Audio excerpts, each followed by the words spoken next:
Coming any second now.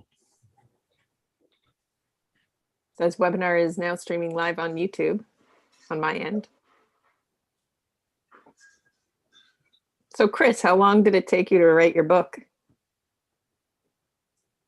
Well, most of the work was done over about 3 years, and then it had to go over for review. Like it went on for I guess about a little over 5 years is how it worked out. Start letting folks in, but talk amongst yourselves. So, I got word that I got the, was awarded the contract for it on Halloween of 2014. And the book was released electronically on January 6th this year. There's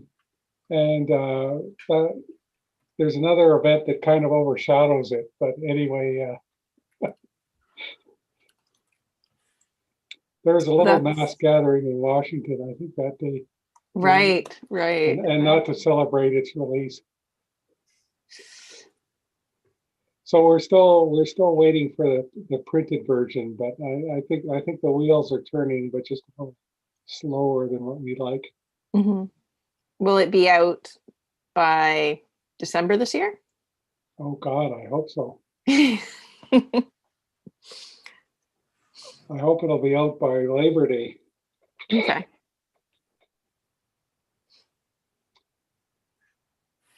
But fairly early on, that book set the record for downloads of NASA histories. So it's already popular. And I did joining us. I did create one e-autograph, which was dispatched to somebody who wanted an electronic version autograph. So I did that. Folks, if you're just joining us, don't worry, you haven't missed anything yet. We're just kibitzing while we wait for folks to enter the room. If you're here to hear Chris Gaynor talk about his experiences as an historian of the Hubble Space Telescope on behalf of the Royal Astronomical Society of Canada and Sky News Magazine, you have come to the right place. If that's not why you think you're here, consider sticking around anyway. It'll probably be a good talk. Looks like our numbers may be stabilizing, but we'll give it another couple of minutes just to make sure.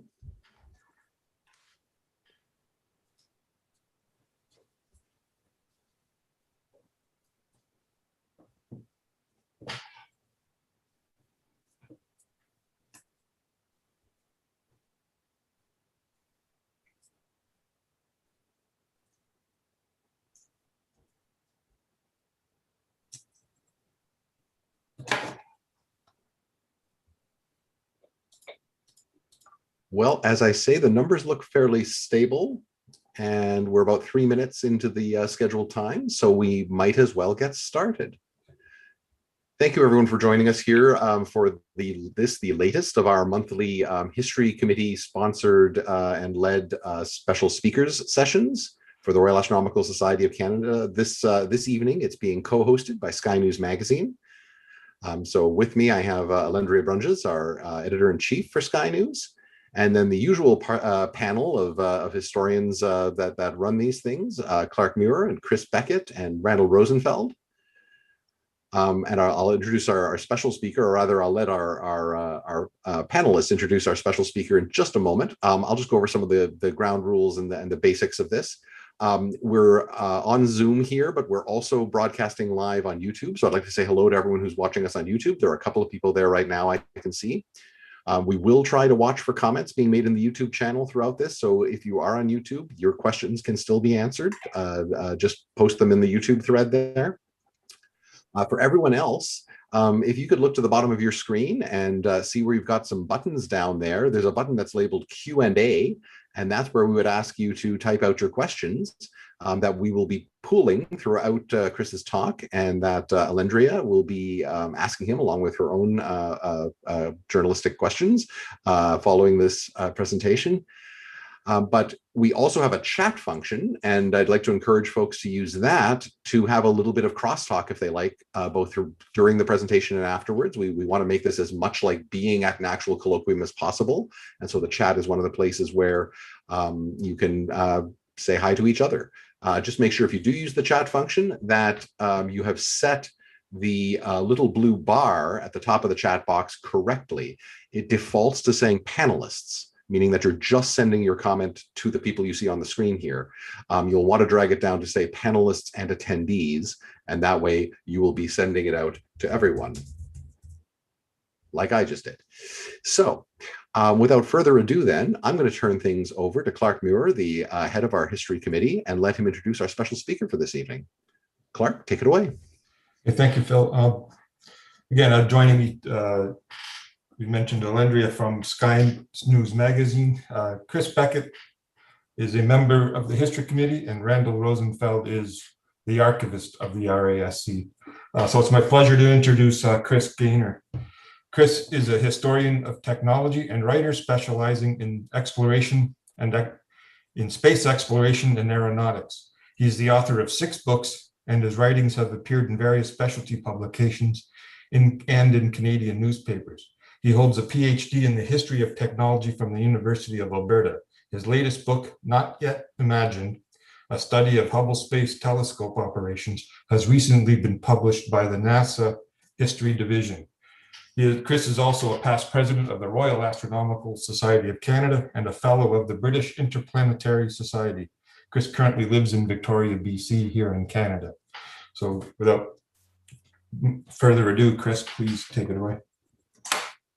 Okay, I'm going to share the screen here. And just a second. And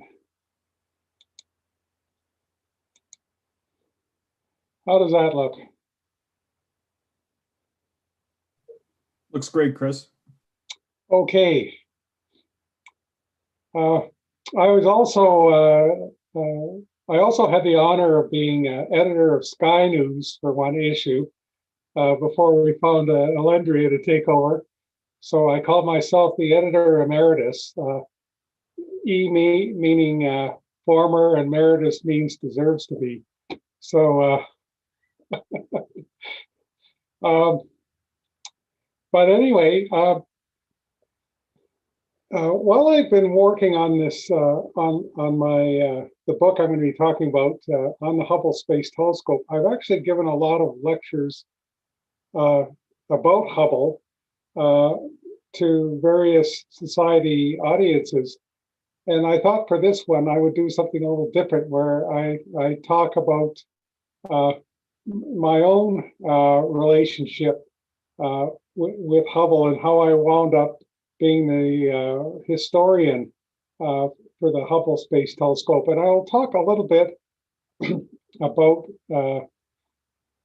my book. You can see the cover here for the book.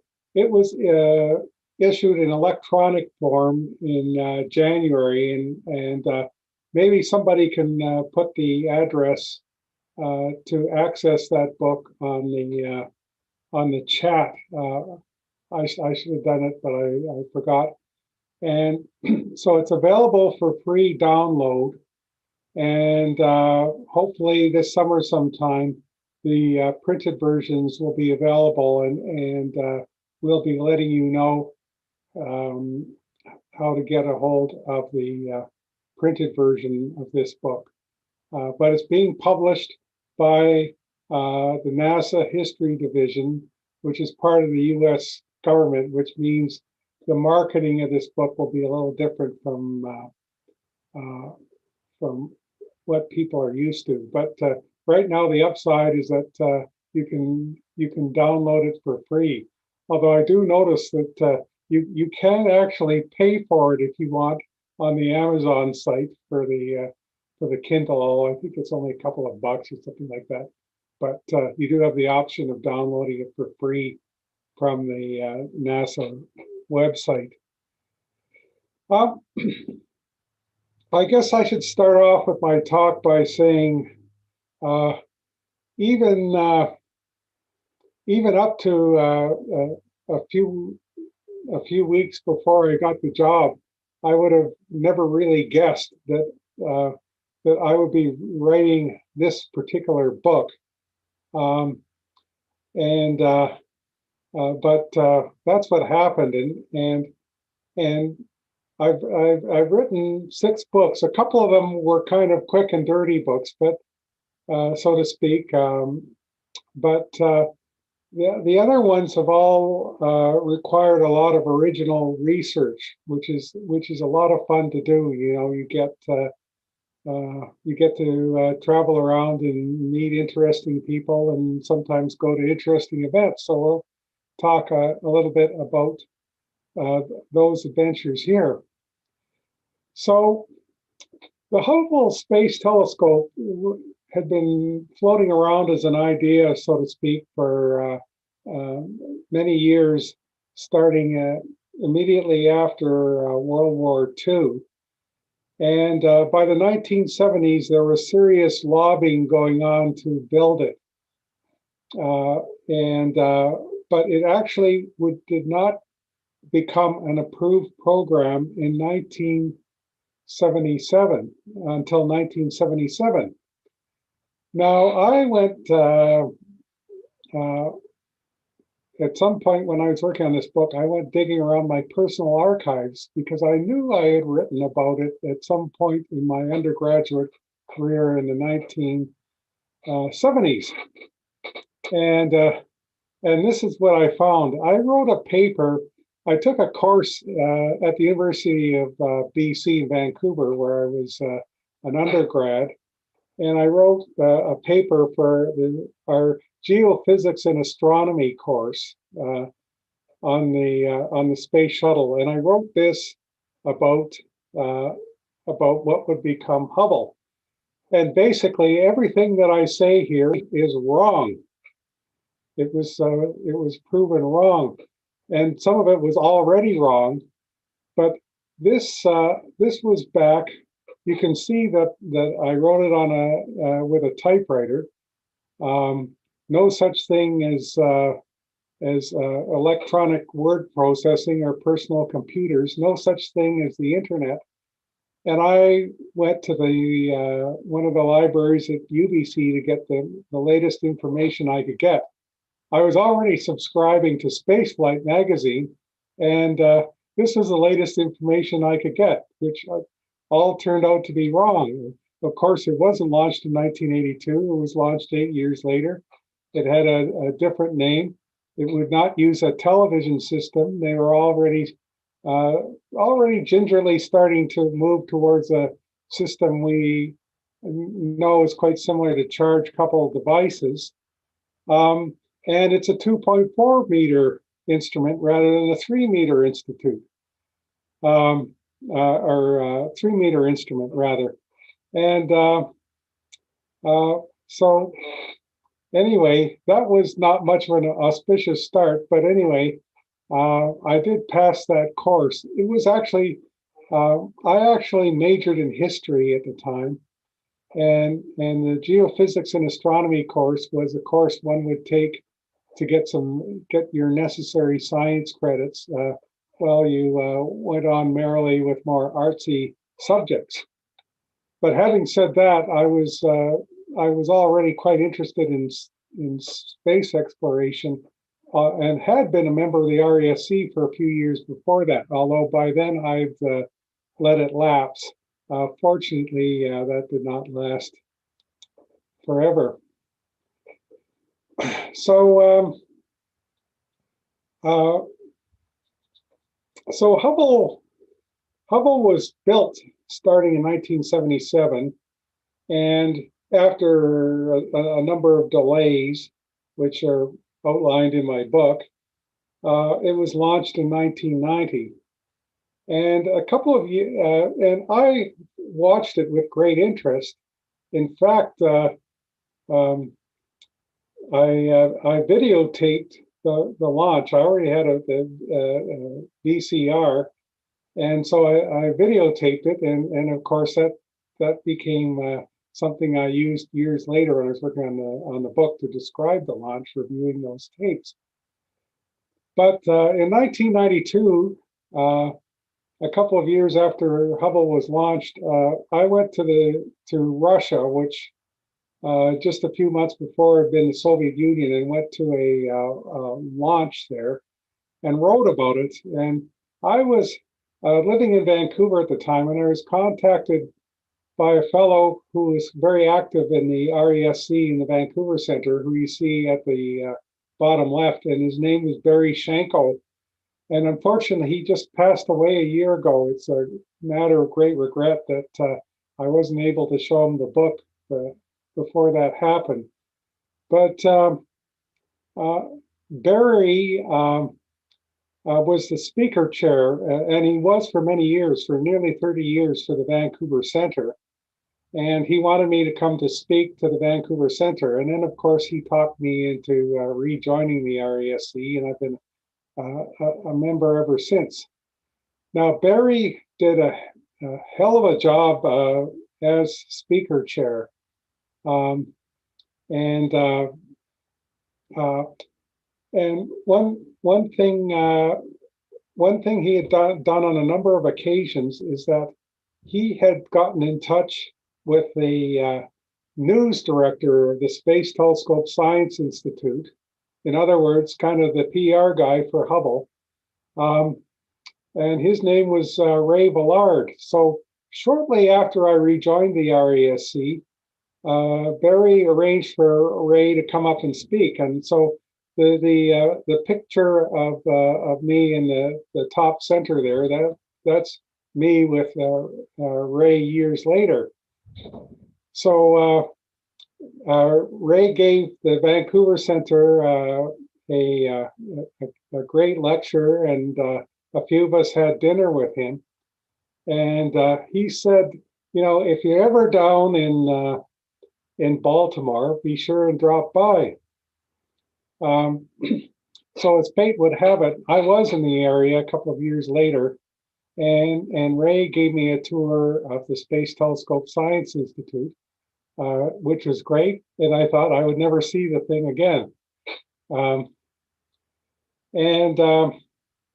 Anyway, my career was quite separate from space at the time, but by 2001, the job I had at the time was coming to an end, so I decided to go back to school. Now, during the 90s, from 1994 to 2001, my hobby was writing a book, which you see at the left there, called Arrows to the Moon. And that was kind of a successful debut in writing about space exploration. It's basically about how Canadians were involved in the early NASA space programs. So that was kind of a good thing because spaceflight historians, like a lot of people, tend to have an inordinate love for the Apollo program. And by writing that book, I was able to kind of get that out of my system. You know, I'd written my book about Apollo, and I could think about doing something else. So anyway, in 2001, I decided to go back to school because by then I was getting a little older, and I thought, well, you know, this book was good, but I'd like to be a fully paid up historian, so to speak. And if I don't do it now, it won't ever happen. So I went and got a degree in space studies, master's degree from the University of North Dakota, which was largely done over the internet, even in those early days of the internet. But there was a residential component at the end, and then I decided to go after my PhD, and the logical place for me to go was the University of Alberta, because one of their professors there, he had just stepped down as chair of the department, but was still there. was a fellow named Robert Smith, who you see me with in the lower picture. Now, Robert Smith is a historian of astronomy, and there's not too many of them kicking around the country. And even though I lived on the coast, I was in Victoria by the turn of the century. I'd grown up in Edmonton and had a sister there who was traveling a lot and was only too happy to invite her brother to come and babysit her dog when she was traveling. So the deal was struck, and I was accepted into PhD studies at the U of A. So I did that for a number of years and finally got my degree about 10 years ago. And the book on the right, The Bomb in America's Missile Age, was actually boiled down from my thesis. You couldn't really get much farther away from Hubble than that, because that book talks about basically the birth of the space age, or even the prehistory, because we're talking about the period between 1945 and 1954, which is still a couple of years even before Sputnik. So, but while I was at the U of A, of course, I did hear a lot about Hubble. And Dr. Smith wrote this book, which is still the classic study of the creation of Hubble. And you can see in the slide some of the major points he makes, and the cover of the book. It was actually written before Hubble was launched, although the paperback edition, which came out a couple of years later, tells the story of the early days of Hubble, which I'll get into in a minute. But this is still kind of the book you go to if you want to read about how Hubble was conceived and designed and built. It's actually not in print, but you can usually find it if you want. So anyway,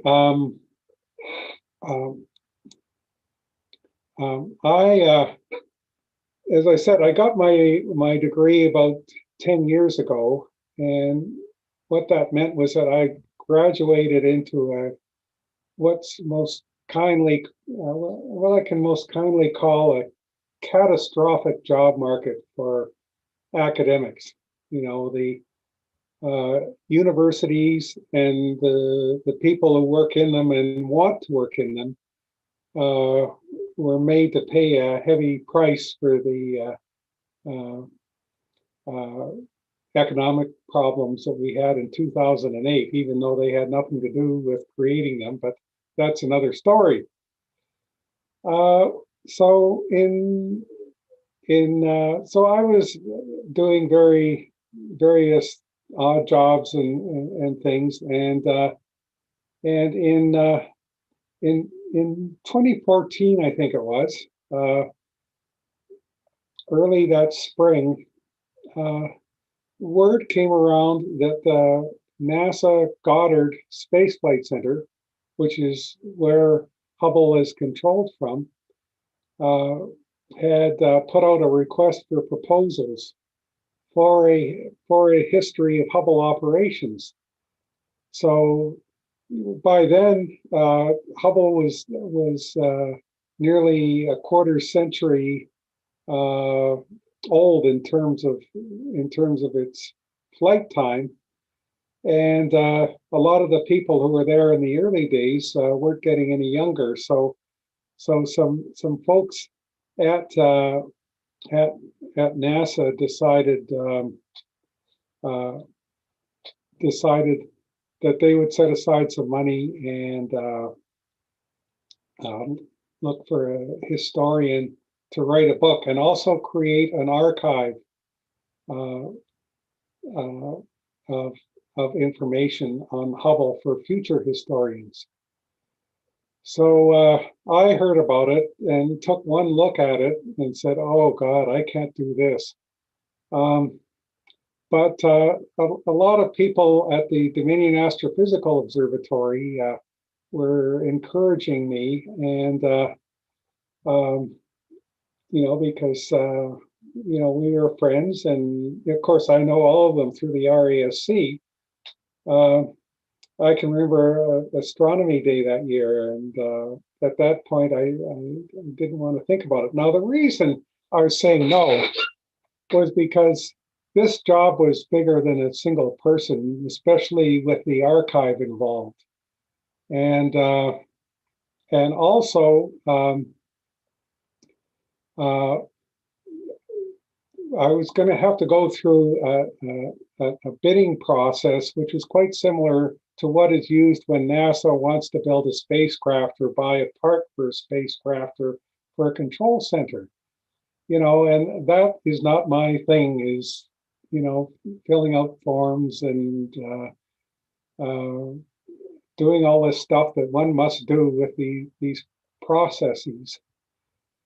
But one day I got a phone call from this fellow I'd never met or heard of named John Rooley, and I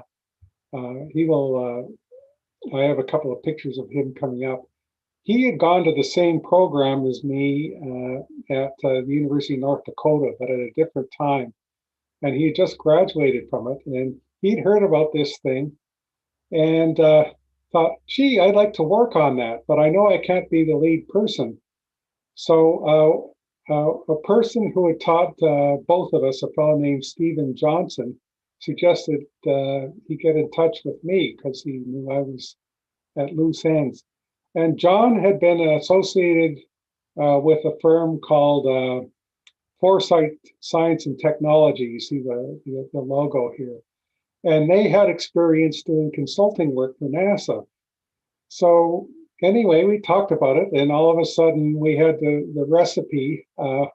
John could help with the archive, and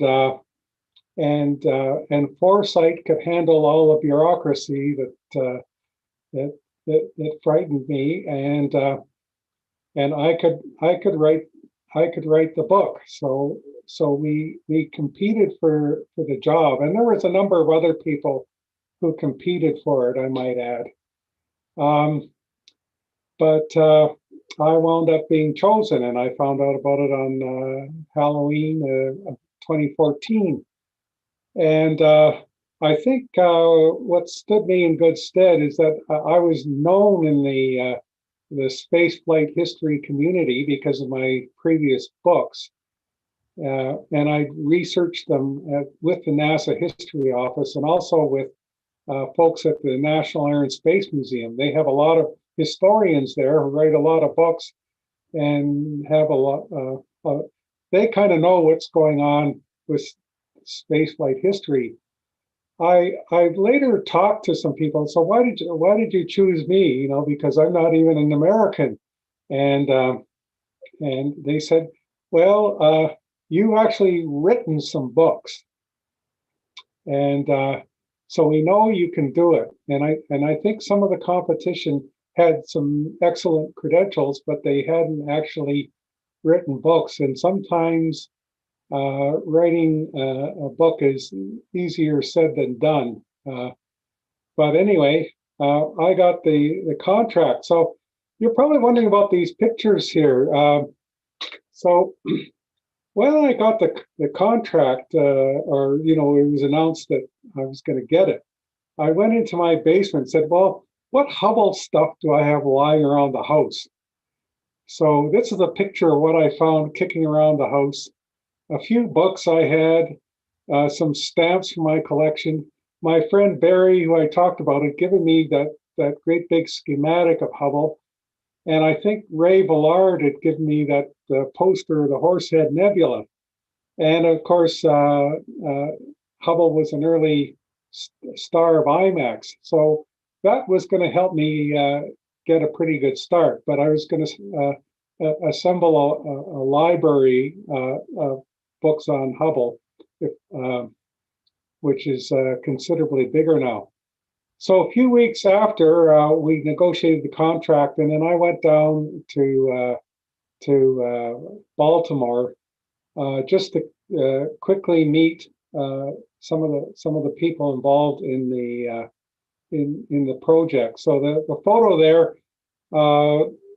shows me, and in the front is a guy named Ken Carpenter, who's a senior project scientist at Goddard, and Patty Boyd, who is a scientist at Goddard who worked on Hubble, and then behind them is a guy named Ted Gull, who is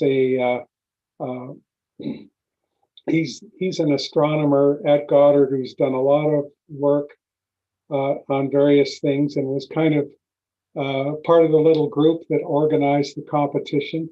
And then Jennifer Wiseman, who is now the senior project scientist on Hubble.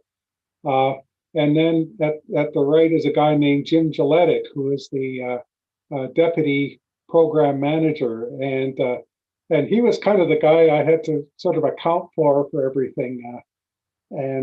So whenever I went down there, and I made a number of trips there, I was always meeting with Jim, and he was sort of in charge of making sure that the money was spent properly and the trains ran on time. And so the deal was that I had to come up with drafts fairly early on, and I had a schedule to follow, and it was to be finished in 3 years, which is a very ambitious schedule. You know, like when Dr. Smith did his book, I think he had 7 years to get it done, and I had to do it in 3. But and a couple of people said, you know, you're crazy. And I was nervous, but you know, I thought, you know, I need the job, and this is a hell of a job to do. So away I went.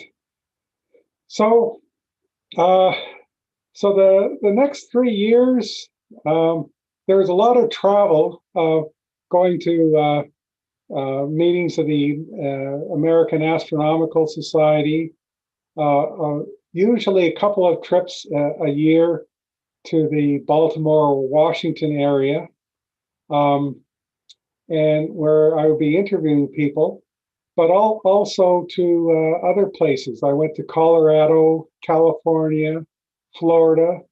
I made a separate trip down to Seattle just to interview people there and go to the library there.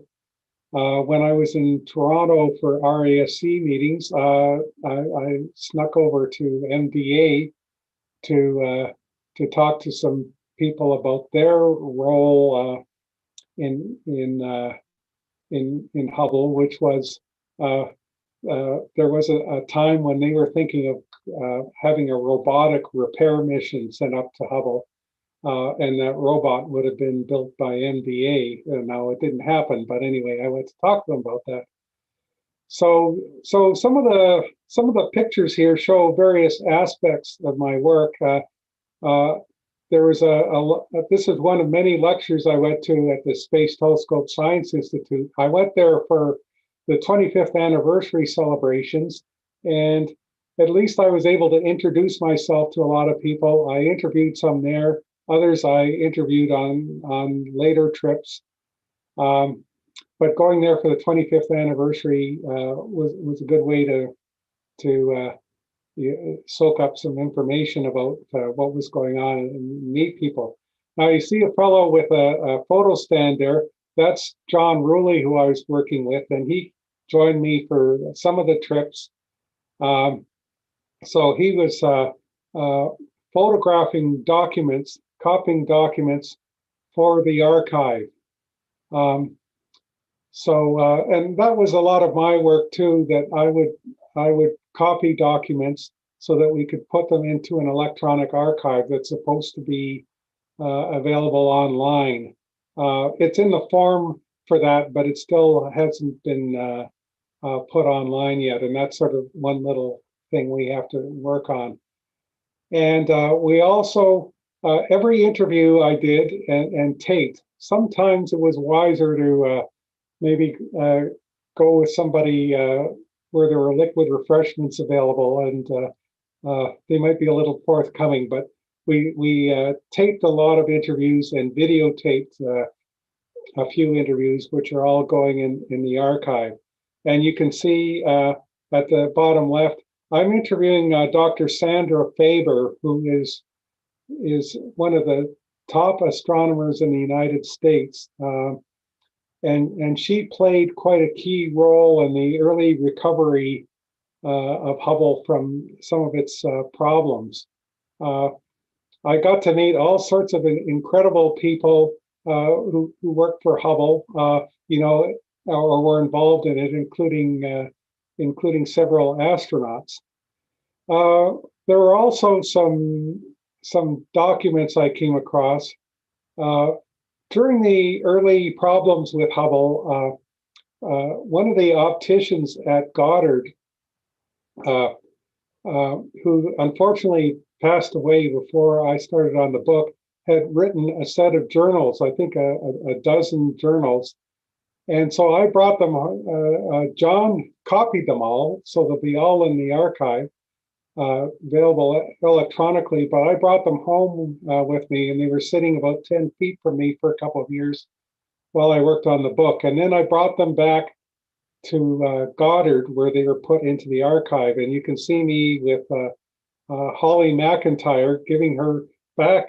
Well, actually, they'd never had those before, but the wife of the person who'd written them wanted them to go in the Goddard archive. So we presented it to them.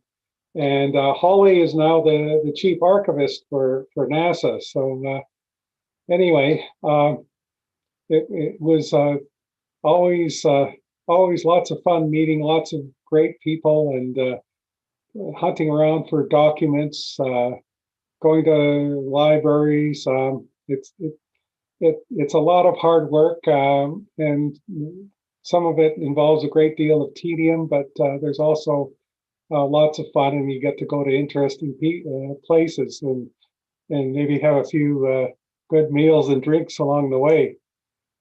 So I'm just going to talk a little bit about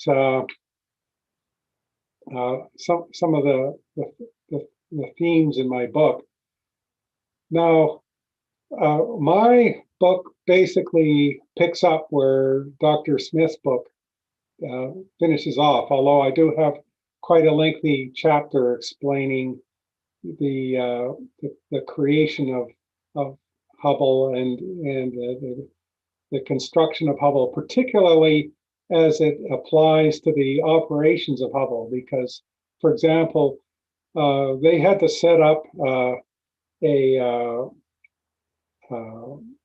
scheme to give out observing time on Hubble, using proposals that were peer reviewed and things like that. So my book has a lot of information about that. And but anyway, it was launched 31 years ago, and you can see the IMAX picture of its release from the payload bay of Discovery. And one of the people who I dealt with a lot was a member of that crew from that. Her name is Kathy Sullivan, and she is an amazing character. She recently became the first woman to go into space and go down to the bottom of the sea. She went down to the Marianas Trench in one of those little mini subs a year or two ago. And between those two events, she was the administrator of the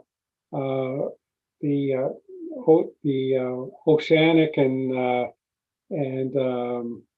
Earth Sciences Administration. That's not the exact name, but she had quite a powerful job in the Obama administration.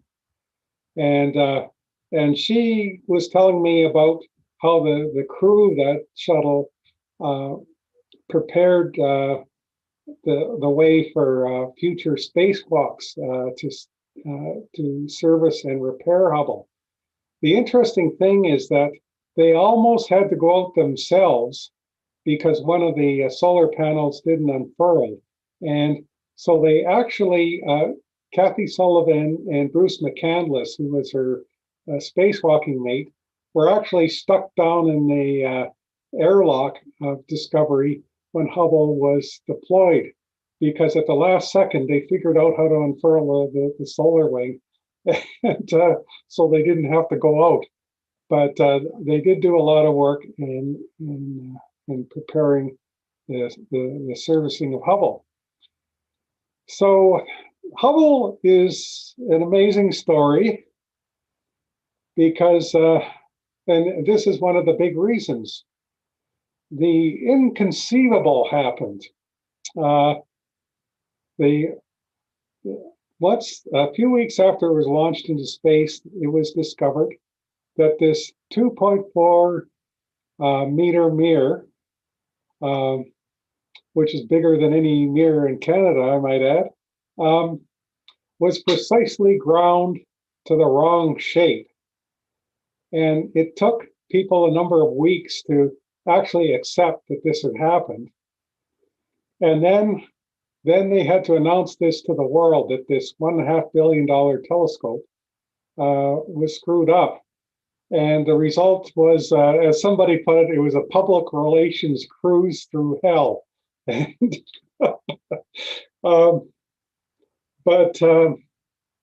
anyway, so that's quite a story, and that's all contained in my book about how it happened and how they dealt with it. And basically,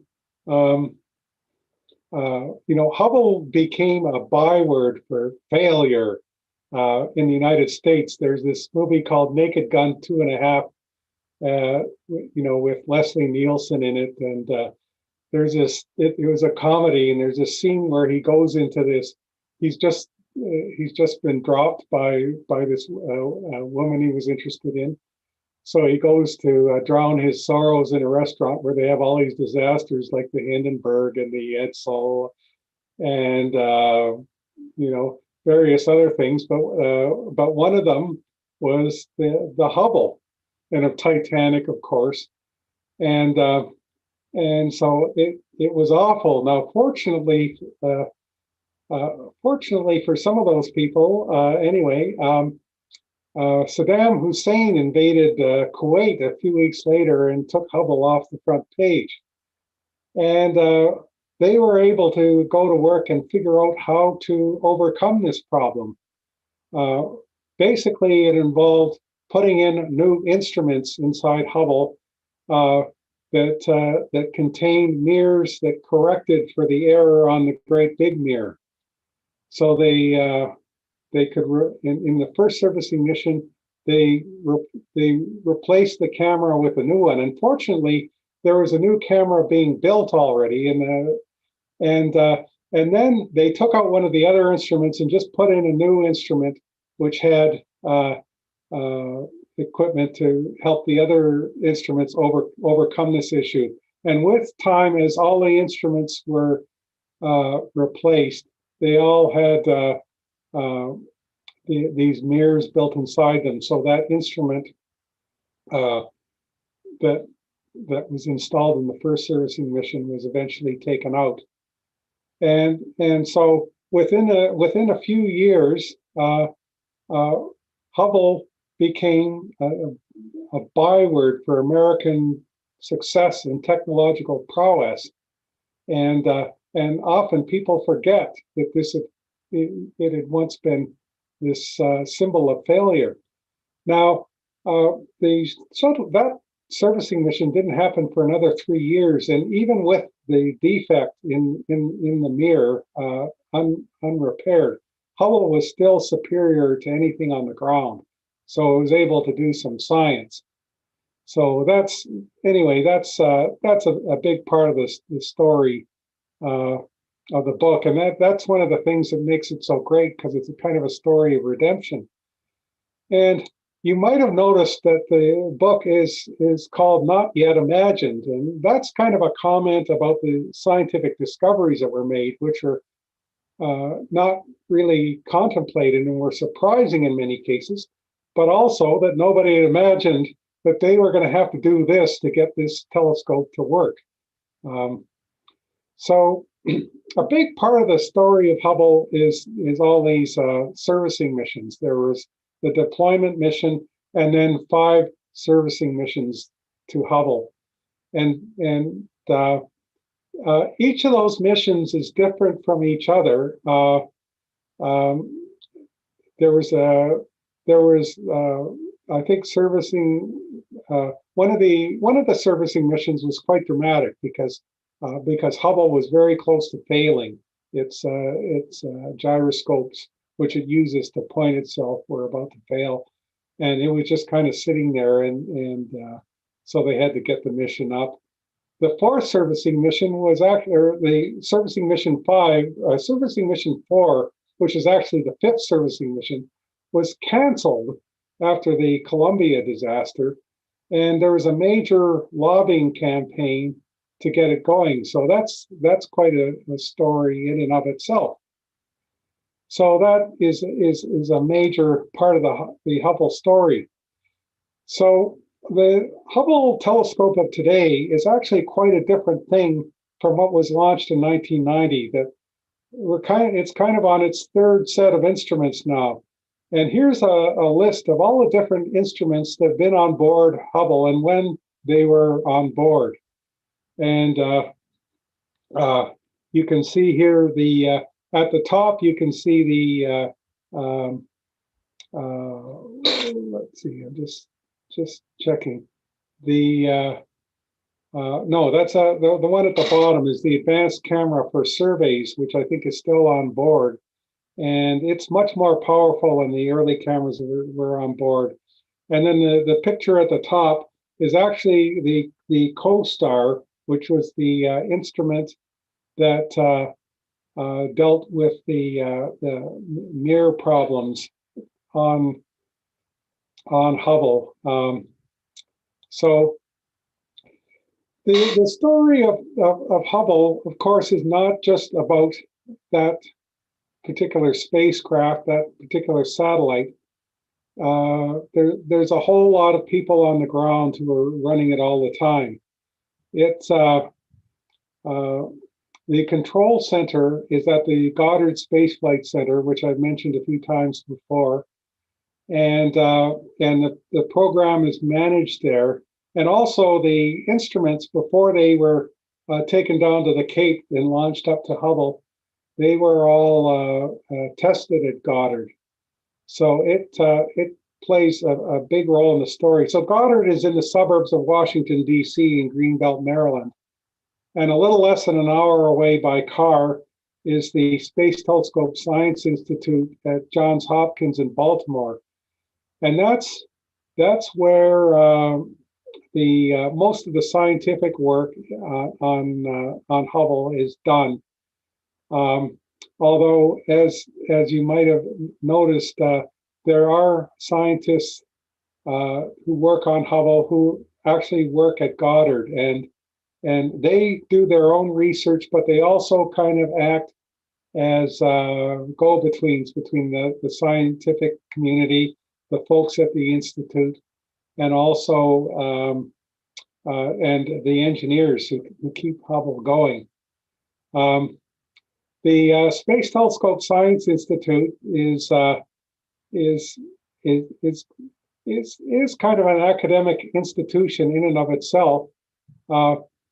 The scientists who work there, instead of teaching classes the way a lot of academics do, they spend a certain amount of time doing service work for other people doing research with Hubble. But then they spend a certain amount of time doing their own research, and they actually have to apply for time on Hubble just like anybody else and go through the peer review process. The James Webb Space Telescope, which is supposed to be launching on Halloween this year, um, will actually be controlled from STSCI. So anyway, I had to talk about the changes in controlling Hubble, the work that went into kind of maintaining it, but also the scientific work at the Institute and some of the issues that are dealt with there, including things like, for example, a place of women in astronomy, and also people from racialized groups. There was early in the life of Hubble, there was a conference at STSCI, which is kind of known for advancing the place of women in astronomy, and I know one of the people who went there was my good friend Jim Hesser, who was then the director of the Dominion Astrophysical Observatory. So anyway, there's a lot of things to be covered in a book like mine.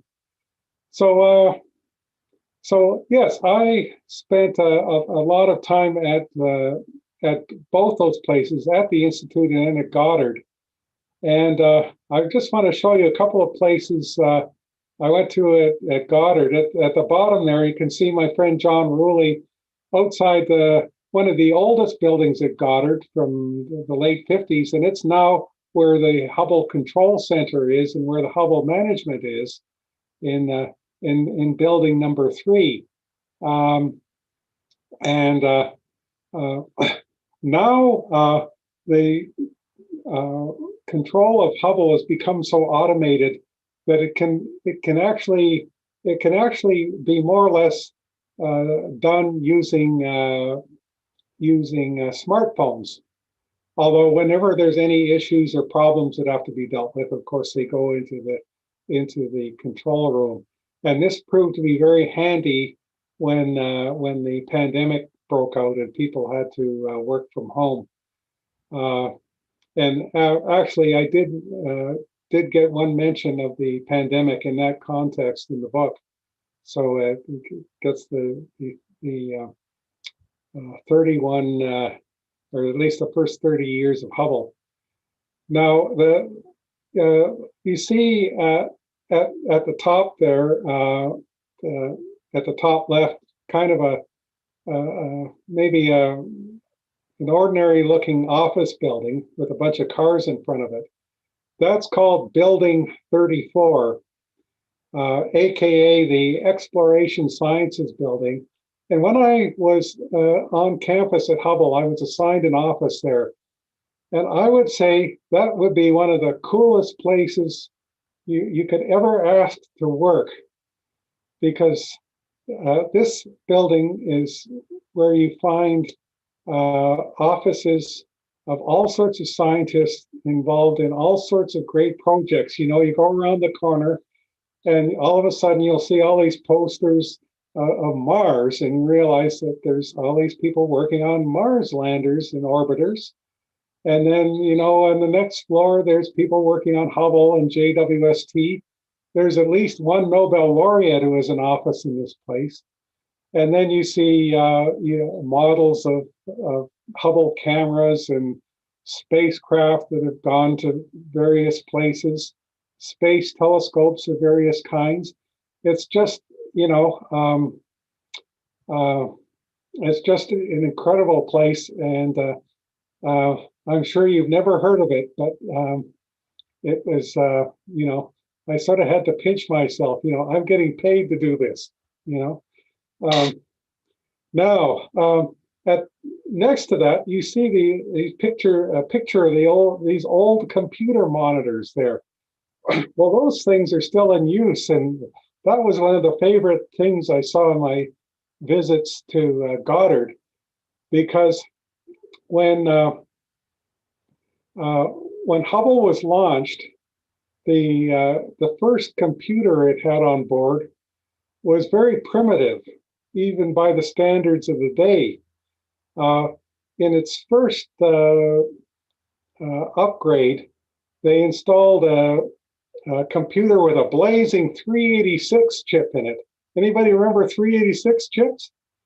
And later on, they upgraded it again to a 486. And that's what runs Hubble today. You know, I think, what was it, 30 years ago is when we were throwing out our 486s for Pentiums, or going to Macs. But what they've created at Goddard is a thing called the Vehicle Electrical Systems Test, which is a replica of all the systems on Hubble. And you can, the picture at the lower right shows one of the equipment bays where they have this replica equipment. But because the computers are what they are, they use those old DOS terminals. So I always got a kick out of that. You know, the thing is that all that stuff had been tested to within an inch of its life, so they knew it worked. So that's why they stick with this old primitive stuff. So another part of the story which I talk about in the book is the images that Hubble produces, and how it has popularized astronomy in general and Hubble in particular, because they're just amazing looks at the universe. But Hubble exploited the creation of charge-coupled devices. You know, at the time they were starting to build Hubble, there was a big question mark as to how they were going to get those images back to Earth. And you saw that thing I wrote for my undergrad paper. It was going to be television. Well, fortunately, they found something better than that. But Hubble plays, and these images plays a big role in our hobby, because it inspired a lot of us to stop hypering film and getting the tri-X and all that stuff and switching to digital imaging. And in fact, some of the processing of the Hubble images and the ideas and concepts for that have been adopted by professional astronomers, but also a lot of us amateurs. So I was quite interested in that and wrote about that a lot in the book. And of course, you can see here one of the most famous images, although this is actually a second cut at it at the left there, the pillars of creation. The first, the famous version of that image was taken in 1995, I think. And it came out just when a lot of us were going out and throwing out our DOS machines and getting computers that had graphical interfaces, so we could download these images. And Hubble was an early star of the internet. I go into all that. That's an interesting part of the story. I think it has a lot to do with popularizing the internet. It also has to do with popularizing Hubble. And I've sometimes said that, you know, what television was to Apollo, the internet is to Hubble. So anyway, that's an interesting part of the story. And here's a couple of examples. There's the Hubble site, and the European Space Agency is also a partner in Hubble. Canada is not, but I'll talk about Canada in a minute. But they also have their own Hubble website, which is certainly worth a look. And of course, when we started getting smartphones, Hubble got into social media and also became available on smartphones. So that's also something I talk about in the book. Now I want to talk a little bit about Canada's role in Hubble. You can see at the lower right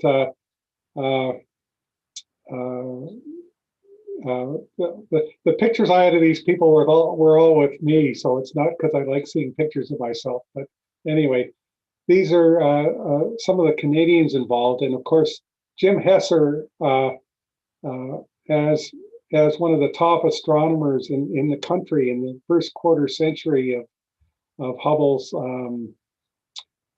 existence, was a very influential player in Hubble, kind of at the administrative level.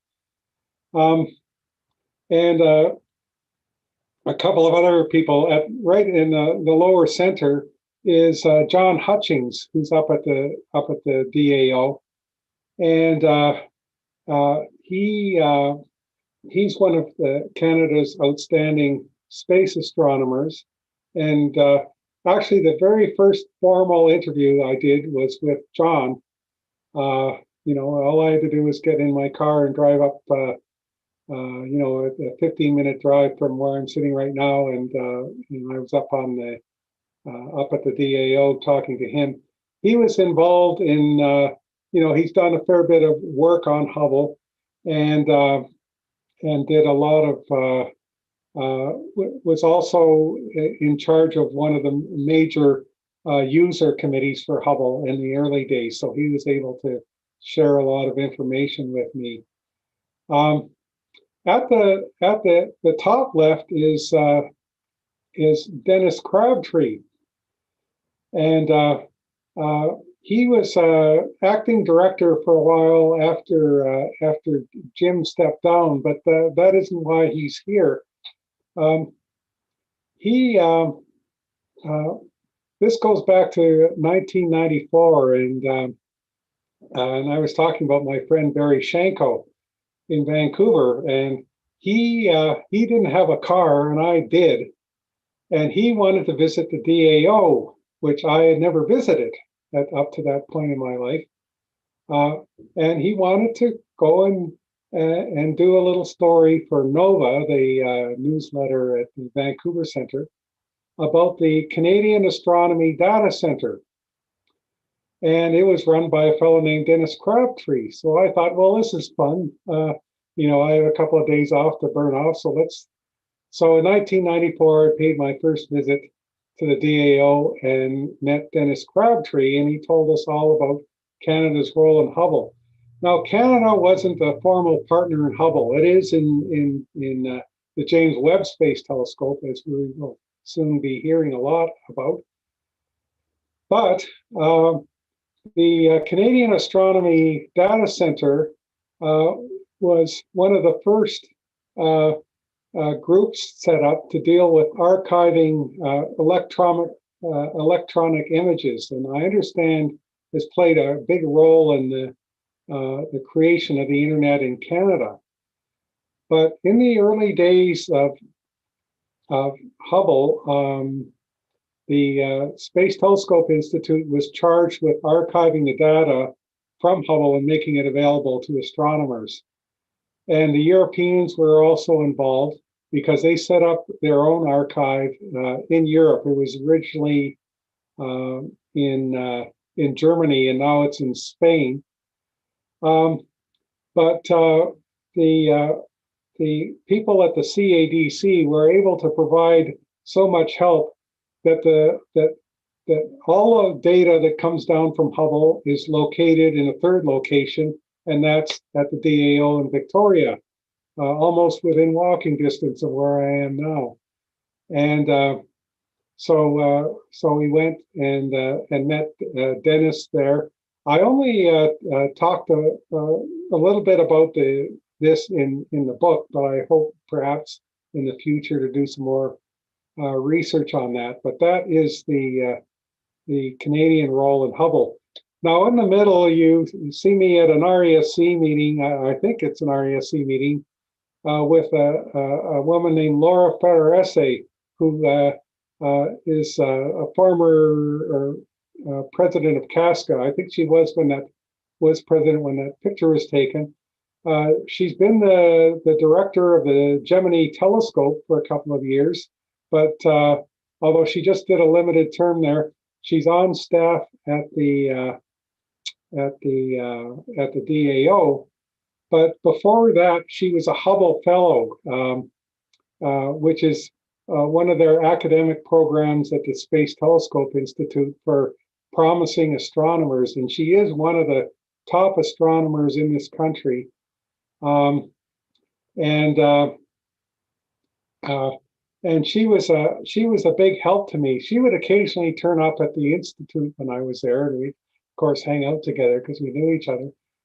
But she was also the person I would call when I needed help with cosmology, because my knowledge of Hubble was more about the spacecraft and that end of it, more so than the cosmology.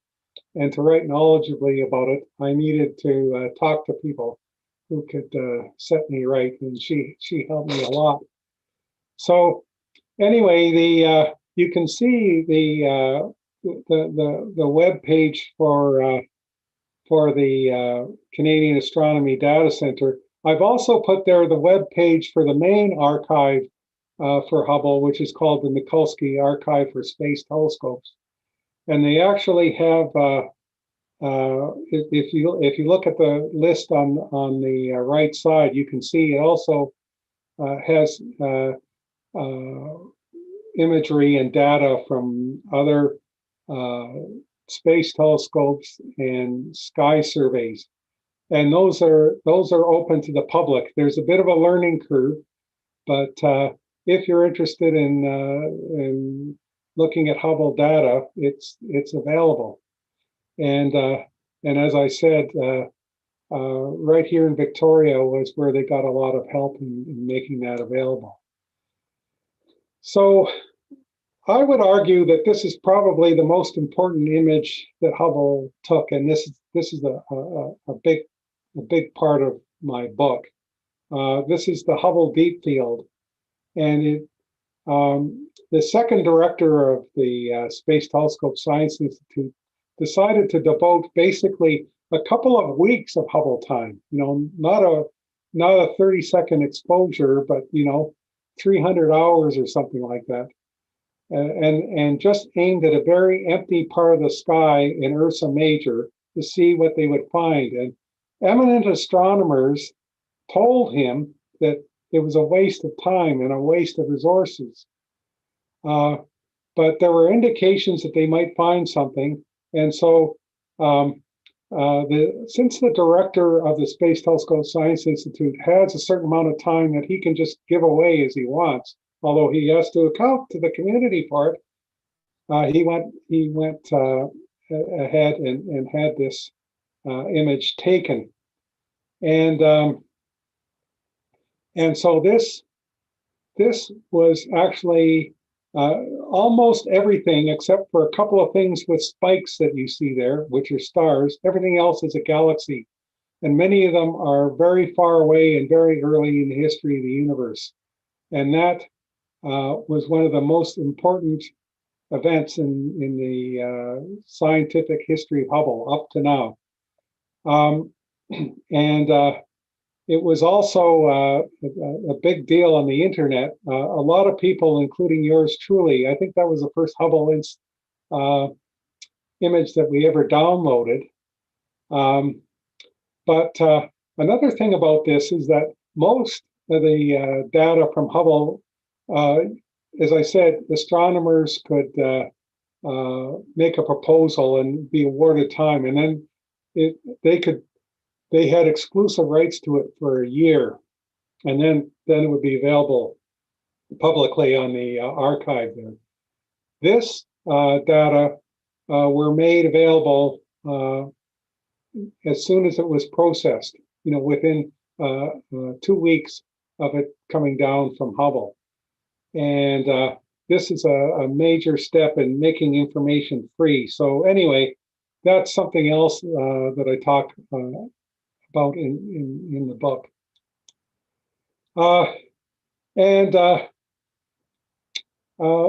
Another thing is that Hubble has changed how astronomy is done. You know, I mentioned earlier on that we have more women doing astronomy. We have more racialized people doing astronomy. We have people from around the world getting time on Hubble, including many Canadians. Canadians have punched quite well in the competition for Hubble time. And but I like this picture. This is the Institute, and these are all people. Some are very eminent scientists. Some are engineers. Some do other kinds of work, but they help make Hubble possible. And of course, that Institute is a great place. I always like to hang out there and using the library, or even just hang out in the cafeteria, which is a very good one, I might add. But you meet a lot of interesting people there.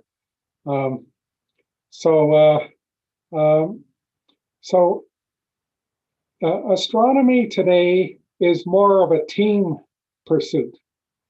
It's no longer the solitary pursuit where you have, you know, the guy with the big beard and the white coat, you know, at the telescope all night. It's quite a different thing, and I talk a lot about that in my book.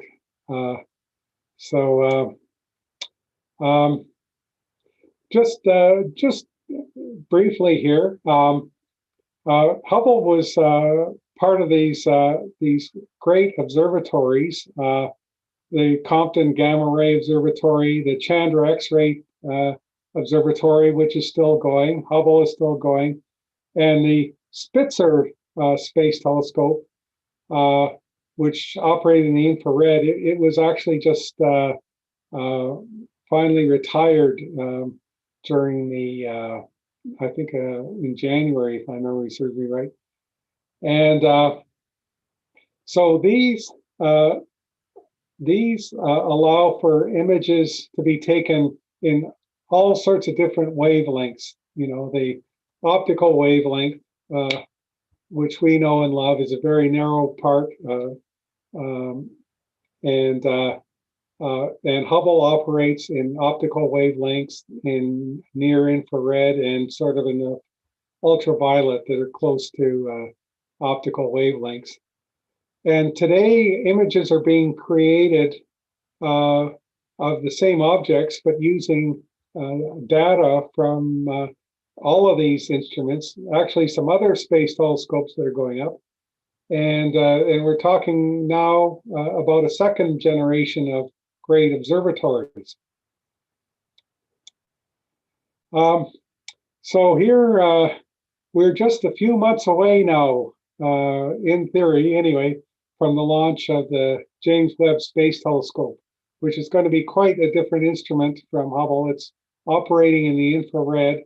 It's much bigger than Hubble, and it's going to be much farther away from Earth. And it's going to be beyond the reach of astronauts. So it's going out to a libration point 1,000,000 miles away from Earth, literally 1.6 million kilometers away, and it is going to be able to look even deeper into the edge of the universe, if I dare use that term, or deep farther back in time than Hubble has. And certainly one of my favorite pursuits when I was working on the book was running over to Building 28 when I had a few minutes and seeing how James Webb Space Telescope is doing. So you see there's a viewing window above Webb down there in that picture, and the guy standing there is me. So anyway, I'm looking forward to the James Webb Space Telescope And this also brings up something about when I was first considering doing this book. When I became aware that NASA was looking for a historian for this book, the first thing I did was call up Dr. Smith and say, "You aren't doing this book, are you?" And he said no. And then, of course, he said, "Well, will you write me a letter of reference?" But anyway, Dr. Smith is writing a book about the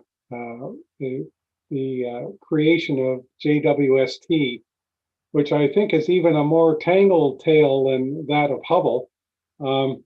And so that's another book we can look forward to in the near future. So one more thing about JWST, there's a Canadian instrument, Canadian equipment on board. Some of our tax money has gone into this. So I'm looking forward to seeing the launch. It will be launched by an Ariane rocket from French Guiana, which is part of the European contribution to JWST. And then the process of unfurling the mirror and the various parts of the telescope and the sun shield and solar arrays, which you see below it, which are as big as a tennis court, that will take a month. And I think on the internet you can find the animation of the unfolding of this thing. So anyway, it's good. It's going to be quite a process, and I suspect probably nerve-wracking for certain people. So just about to wrap up here. I always drop by the National Air and Space Museum in Washington, not only because I would visit the historians there and talk shop, and some of them were quite helpful for me in my work and were very knowledgeable about Hubble. But you can also visit some of the instruments that have been brought back to Earth. The one at the left is actually the CoStar instrument, the one that was up for a few years to kind of restore clear eyesight to some of the instruments. And this is kind of shot. You can see they're actually on the other side of those kind of appendages in there that you can see front and center. But those mirrors were the shapes of the work that went into shaping those things is just almost beyond belief. And those mirrors aren't much bigger than the ones that the dentists stick into our mouths. The other thing is the Wide Field Planetary Camera 2, which was the camera that was put in to compensate for the spherical aberration of Hubble, and was the workhorse camera there for about 15 years and took a lot of the famous pictures. And they actually had to skip on a budget to get all the CCDs they needed on board. So you might have noticed the stair step aspect in the Hubble Deep Field, and that's because most of the pictures of that camera were assembled from the imagery collected by 4 CCDs, but one of the 4 is smaller than the others. It's higher definition, but it's smaller, so that's why you get that stair step thing in some of the Hubble images. So now the other thing you're probably saying is that that instrument looks like it was in Al Capone's basement with all the holes in it. Now that was the shield on the exterior of Hubble, and that's where it was struck by orbital debris or micrometeoroids. Now they didn't leave holes that big, but what they did is when they brought it back to Earth, they kind of took them out with some of the surrounding real estate so that they could look at the actual holes through through a microscope or something like that. But anyway, one day Hubble is going to probably burn up in the atmosphere when it's finished its work. But the instruments, a lot of its instruments were brought back to Earth. So anyway, as I said, I did a lot of work writing it and trying to keep it up to date. And then in January, we kind of pressed send for the last time, and now it's available in electronic form. So that's my talk. And of course, this is another thing you can see at the Smithsonian. They built a backup mirror for Hubble when they built the original one, and this mirror was ground to the right shape. And of course, it was never used. So thank you very much.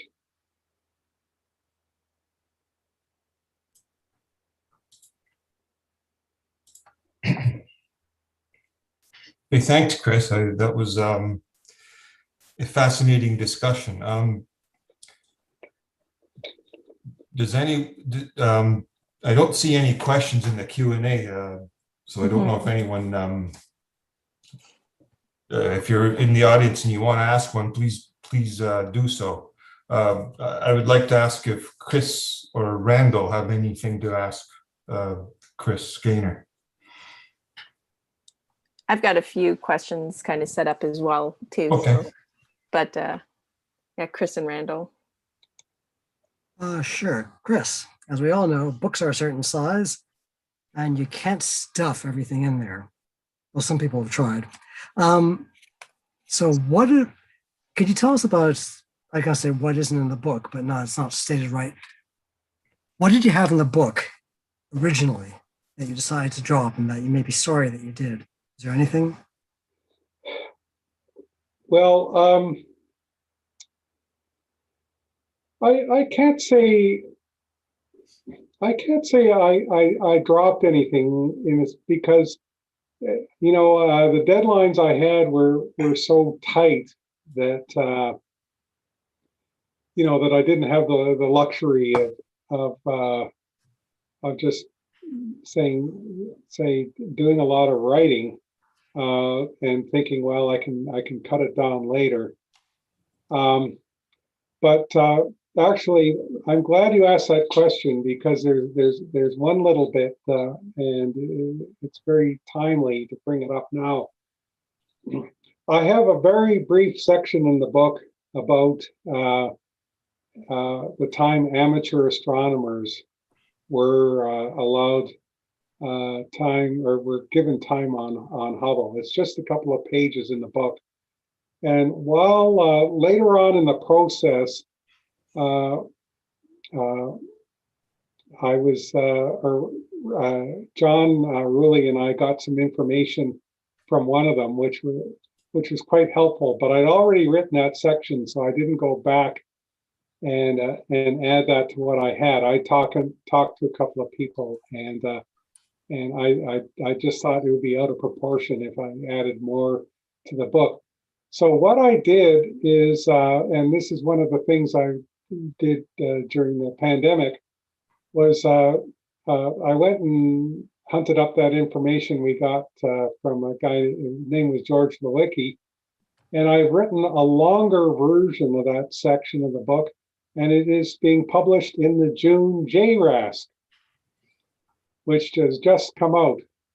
So that is a longer version of that section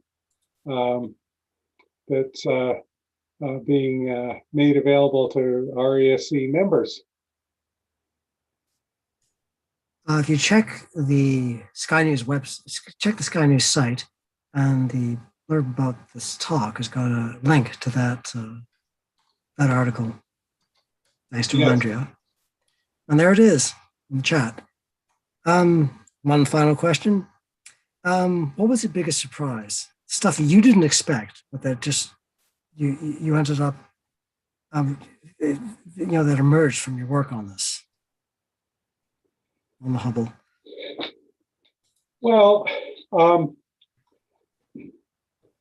the story, Hubble's most important scientific discovery up to this time, and it's not entirely Hubble's. It actually involves all sorts of telescopes, including many on the ground.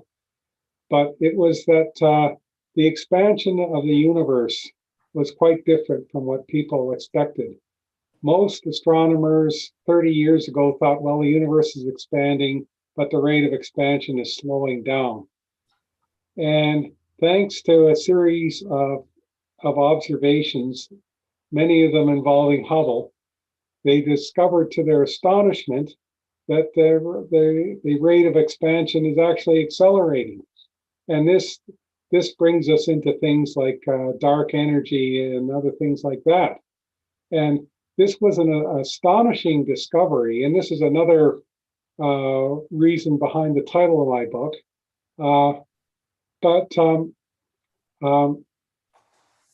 But it was very quickly adopted because the evidence was so strong. But what surprised me is that research into this question was one of the key projects from the get-go with Hubble. It was one of the key things, and Wendy Friedman, who's actually Canadian but works in the States, worked on that in the early days. And had done kind of some limited work on this, but it was actually some work done later that established that the rate was accelerating. And there were a couple of teams that competed for that. And what astonished me was when I found out that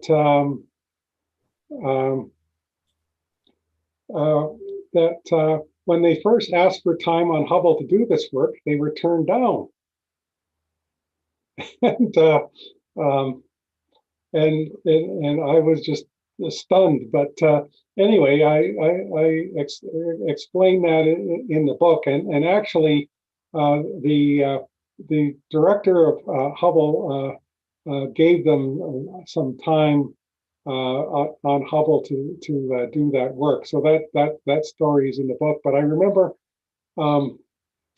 sometimes when you talk to people, you have to think a little bit about when you talk to them. And if I had to do this over again, I might reorganize things. Like very early on, I went and interviewed a guy named Adam Rees, who is, of course, is a Nobel Prize winner for this work. And he works at the Space Telescope Institute, so he was easy to get. And I went in and talked to him, and he told me about this, that they were turned down, and I was just astonished, And I think I probably would have got more out of the interview if I'd have talked to him later on when I actually knew more about what was going on. But it was a profitable interview because he kind of set me on the right path and gave me kind of a kick in the arse that said, I have to kind of up my game in terms of what I expect about how things run. So that was certainly a big surprise.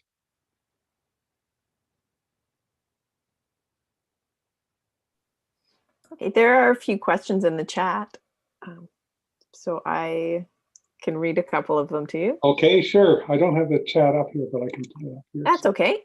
Yeah. First question that I see is, why was that last mirror we saw never used? Well, basically because they thought the original mirror was fine, and they didn't know it was screwed up until it was too late. It was already in orbit. And of course that's quite a tale, and a rather complicated one that I talk about in the book, because basically the problem with the mirror was that they had this testing rig that was built, and the mistake was in that rig. Something didn't quite line up right, so somebody got the idea, well, let's put in a couple of 30-cent washers in here and things will line up. And that was a huge mistake. I think the contractor was out for $25 million or something. They were fined that. I think that's the number that was given in your book, but it sounds right. like NASA had to cover that's right. a bit but more than that. It's quite a tale. Now, of course, the good thing was that after they used that testing device, they just put it aside, even though it was as big as a school bus itself. It was as big as Hubble itself, but they just put it aside somewhere. So years later, I mean, it was ground 10 years before Hubble was launched. When they discovered that the thing was screwed up, they were able to find, go right to this testing device and determine very quickly what was wrong. And not only that, they were able to determine the mirror's exact shape and how it was wrong, because if they didn't know that, they wouldn't have been able to fix it. Before I ask the next question, I did have one written down here that kind of dovetails with this, because from what it sounds like in the book, it was this company had put in their bid. They might have underbid based on the actual costs, yes, and kept asking for money.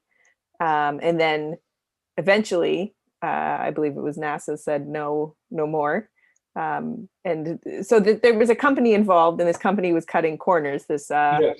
Perkin-Elmer. Perkin-Elmer, which is no longer exists under that name, but very famous in the history of astronomy. A lot of it, they built a lot of instruments, and then when the space race got going, they were building optics for reconnaissance satellites. Mm-hmm. And that's also part of this story too. I won't get into, but there's a few Perkin-Elmer instruments around Canada. I know at the observatory at Western in London, that's a Perkin-Elmer telescope. Maybe Randall can remember the name of that observatory, but sort of right in the middle of working on this book, we had the GA in London, and I got a chuckle out of the Perkin-Elmer. Yes, yeah. I think I got a picture of myself next to the big Perkin-Elmer badge. Hume Cronin Memorial Observatory. That's right, the Hume Cronin.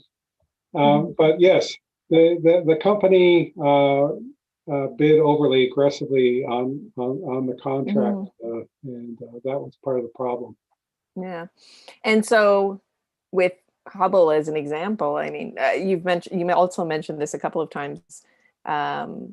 Like, how does NASA and other space agencies ensure that when they're using private companies like this, like how have things changed since Hubble was developed to ensure that quality controls aren't cut back on? Because that's in your book, you do mention that NASA was dealing with quality assurance and control. And yeah.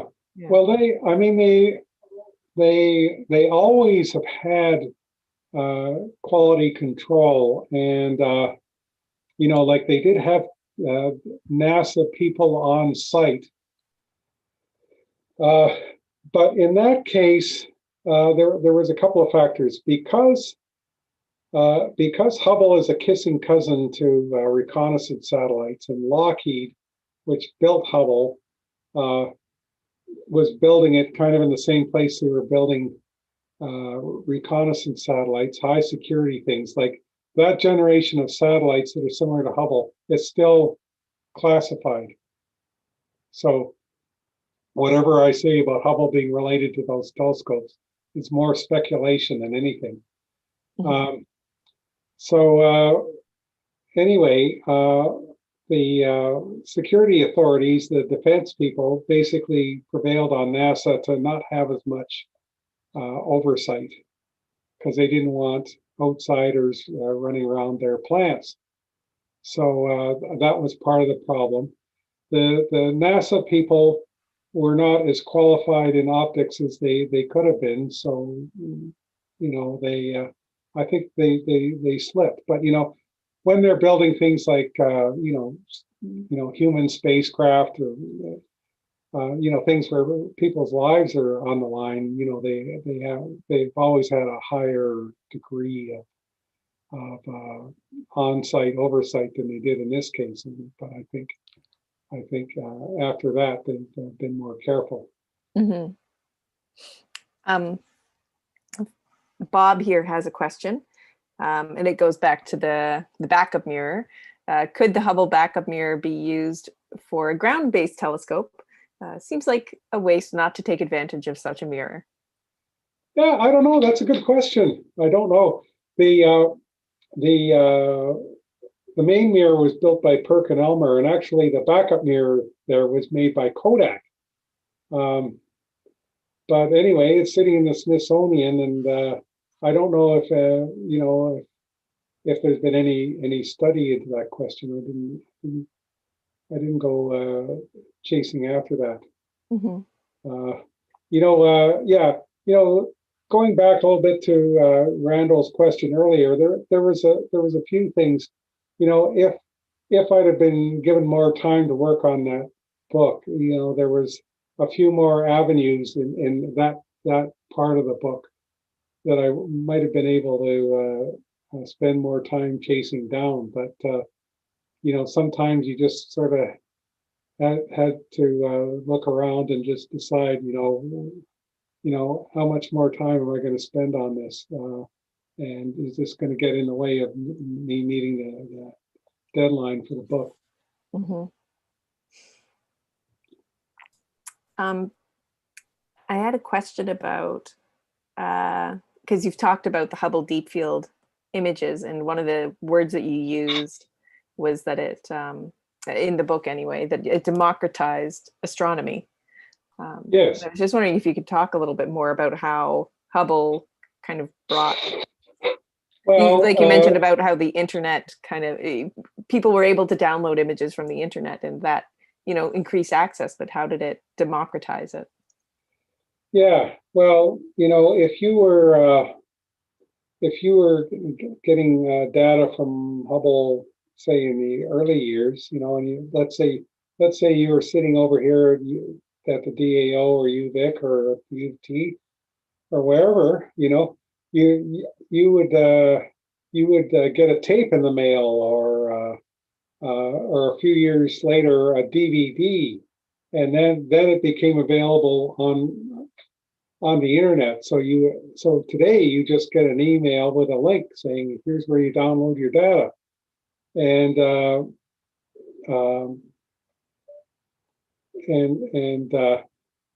so that, for people other than who are just interested in the data, of course it's more complicated to get the data in those days. And this another thing I should mention is the importance of the archive.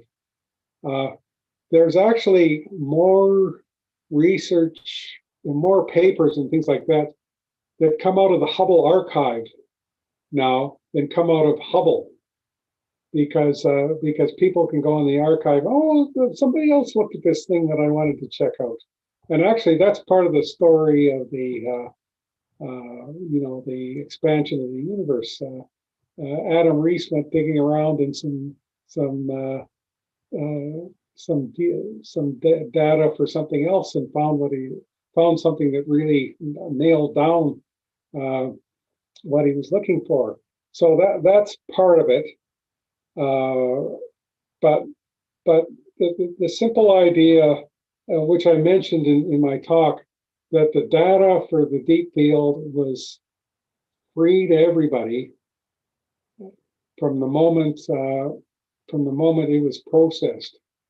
So, and we're getting away from the idea of proprietary data and more into just make the observation and get the data out there. And this is something that's going on now. For example, when Hubble is no longer observing, there's not going to be a lot of ultraviolet data and ultraviolet wavelengths being gathered for a few years until another telescope goes up. And James Webb is, of course, in the infrared. So there's actually a lot of data just being gathered by Hubble, not because somebody asked for it, but they just want to get data in ultraviolet wavelengths so that when and it's just going to be put in the archive, nobody's going to look at it, but it's going to be there. And then so when people working the ultraviolet need some data, there's a chance it'll be in the archive. So there's sort of a number of aspects to that. Another thing I should mention is that when you get your data off the telescope, and I think most of the astrophotographers in the crowd will nod their head in agreement. It's often pretty rough, like you have artifacts of the camera, or for example, with Hubble, you had those multiple CCDs in each camera, and there's the seams there, and a cosmic ray goes by, or one of Elon Musk's Starlinks goes in front. Well, one of the things they do at the Space Telescope Science Institute is that they kind of process all the data and deal with all that crap, so that you're actually, when you say go in and take some data out, it's already been cleaned up, and so that makes it easier for a lot of people. As somebody said, you don't have to be a black belt astronomer to use this data, because a lot of the difficult work has already been done, and you can just kind of take this and analyze it and draw conclusions from it. And just another thing, the universe is changing, so it changes over time. Stars move and things like that, or things happen, and so if something happens in a specific place, well, you can go back into the archive and say, well, here's a picture Hubble took 30 years ago, and here's what this place looks like today, and so that's a useful thing too. There's just all sorts of permutations. Yeah, it almost reminds me of the Harvard plates today that are sometimes historians look through. Exactly. Yeah. Another way us amateurs benefit is they had to create this star catalog for Hubble to work, because what they had, in 1990 wasn't that shit hot, so they had to create something and digitize it all. And so those star catalogs we use in our go-to telescopes and things like that, they're better than they might have been thanks to Hubble. I did have a question. When I started into the RASC as a little younger than I am, it was in the early 90s, and that's of course the time when the Hubble telescope was launched. And when they learned that there was a flaw in the optics, I seem to recall a lot of chatter among amateurs and perhaps professionals that they weren't going to be able to fix it. What is your recollection when you learned that there was a flaw, and if it could be fixed, and would, I guess it was proposed they would do a shuttle mission to do it. What was the prediction of that outcome? Well, everybody was really upset, and it affected some careers. There's some people who took to the bottle. There's some people who probably didn't live as long as they might have, because this was such a shock, it just looked really bleak. But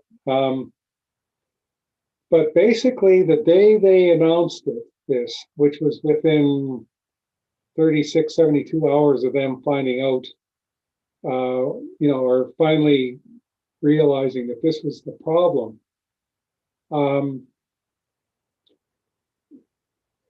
at least part of the solution was already in work. Like a guy named Ed Weiler, who's one of the main characters in the Hubble story. He was, the top astronomer at NASA for a while. He had asked for a second camera to be made. So it was being made when Hubble was launched, and a couple of people at the Jet Propulsion Laboratory, which is where the first cameras were made, whispered in the ear of one of the top investigators, John Trauger, and they said, "What this looks like is spherical aberration to us." This is before Dr. Trauger got on the plane to go to Goddard for the bad news, and he said, "Well, we think if you make some changes to the wide field planetary camera 2 that we're working on right now, we might be able to overcome that." So John Trauger said that to Ed Weiler, and at the famous press conference, it was on June 25th, 1990, he did say that. But just in the shock of the moment, everybody was so shocked and upset that, their credibility was, about, lower than a gopher's gut, sort of thing. And so it wasn't widely believed. Now, this actually led, still begged the question of what about the other instruments?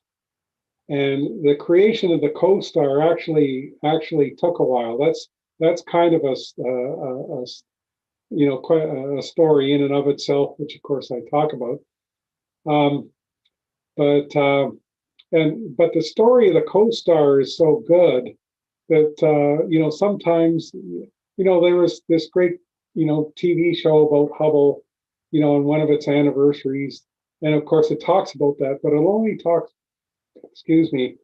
about the co-star and forgets about the story of this other camera, which is actually, some people would argue is actually far more important than the co-star was, but that's getting into astronomical politics, and I tried to stay above that a little bit. So it's quite an interesting story, and there's a lot of parts to it. And a number of years ago, some, I suspect, in the audience were there at a convention called Starfest for amateur astronomers in central Ontario. And one of the guest speaker that year, I forget what year it was Story Musgrave. Yes. Did you interview him at all? I did.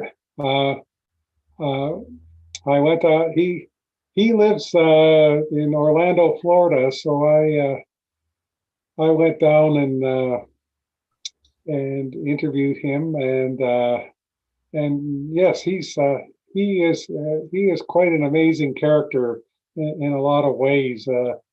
He was part of one of the early groups of scientist astronauts, but and he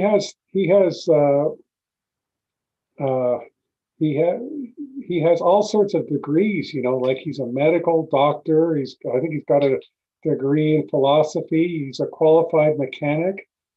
You name it, he's got a degree in it. And he was one of the first people to do a spacewalk on the shuttle. Anyway, quite a story, and of course he was kind of the public face of that first servicing mission. He was the guy that everybody seemed to know about. Yeah, someone's in the chat mentioned that they met him at Starfest. I was there that year, and Yes. he was an extraordinarily well-received speaker. Just knew how to interact with the average person, and just an amazing talent. And he's probably just one of hundreds that are part of the Hubble story. That's right. That's right. And he's an important one. John Grunsfeld is another one who was on 3 of the servicing missions, if my memory serves me right. And in the middle of all this, he was he had a management job at NASA. He was named chief scientist at NASA for a while. And when the last servicing mission, which he eventually flew on, was canceled, he had to go around and defend that decision, even though, of course, he didn't like it one bit. And John Grunsfeld, by the way, was an X-ray astronomer originally. And of course, now he's associated with Hubble, which isn't an X-ray instrument. So.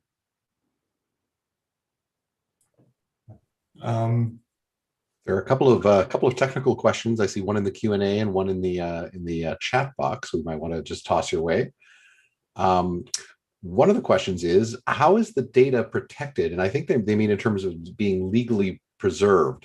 The question was, is it subject to being lost at some political whim, or is there some commitment to maintaining this database? Well, I don't know about the details and the security. I have heard that, years ago there was some attempt to hack it, but the main thing I would say is that it's in 3 locations. You could drop a bomb on Baltimore, but you would still have the set of data in Spain, and also the data you have up the road here in Victoria. So that's one of the protections, and they're kind of separate places, separate administration. I think it was not even just so much the physical security of the data as whether it's protected by legislation or something, if there's some mandate to preserve it, or whether it could just all be lost because, some future administration decides, oh, that's a waste of money to maintain those databases. Yeah, that's a good question. I don't think you can ever rule anything like that out. But that archive now contains a lot of other data. You saw the list on that slide there, and then there's all these surveys that are happening, mainly with telescopes on Earth. But there have been some interesting articles in Sky and Telescope and things like this about just how there's just amazing amounts of data being generated all the time, and it's testing our ability to kind of assess it, and make use of it. There's so much. The other question we have is about the actual physical structure of the Hubble Space Telescope. Eric Briggs notes that there's an axial grapple fixture that's been added to the aft end of Hubble. He asks if it isn't deorbited after it breaks down, that it could be a major hazard in orbit there. And the question is there a plan to send something up to drag it down if necessary? Well, that's a great question. Early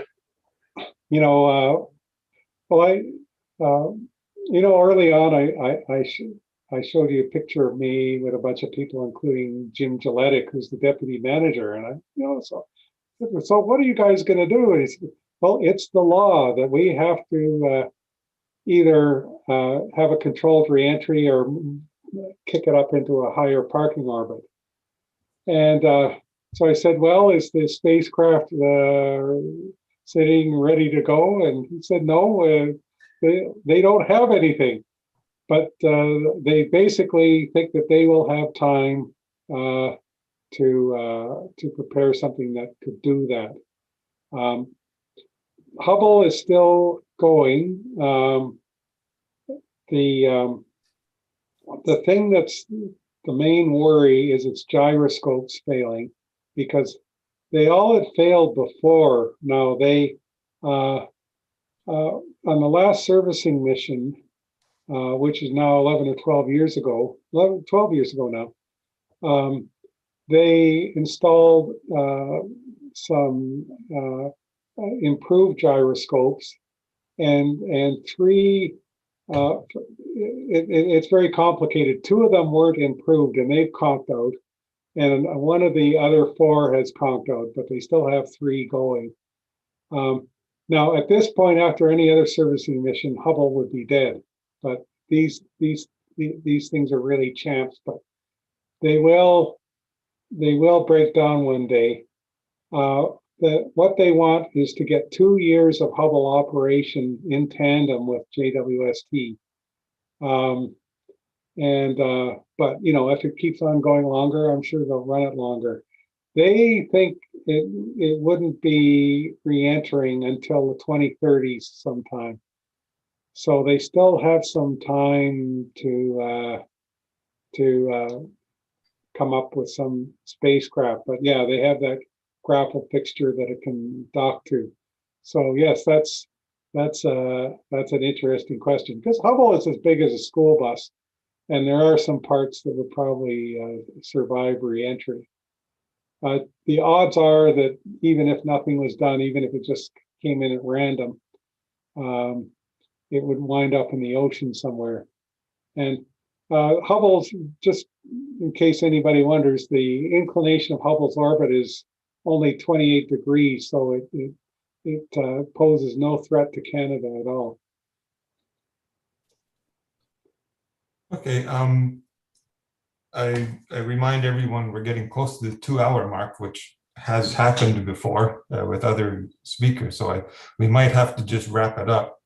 Do you have any feedback as to when the book will be ready for hard copy? I'm hoping this summer. Okay. You know, I pestered the guy at NASA, and it sounds like there's some work proceeding, but that involves the U.S. government printing office, which they don't control. But there is some work being done towards that. So yeah. Oh. I just see in the chat here that Eric mentions oh yes, Comet Levy 1990. Of course, SL9, Shoemaker-Levy 9, is a big part of the Hubble story too, because that was going on just when Hubble was repaired, and that was one of the things that really restored Hubble in the eyes of the public, because it was able to send back some great photos of the impacts on Jupiter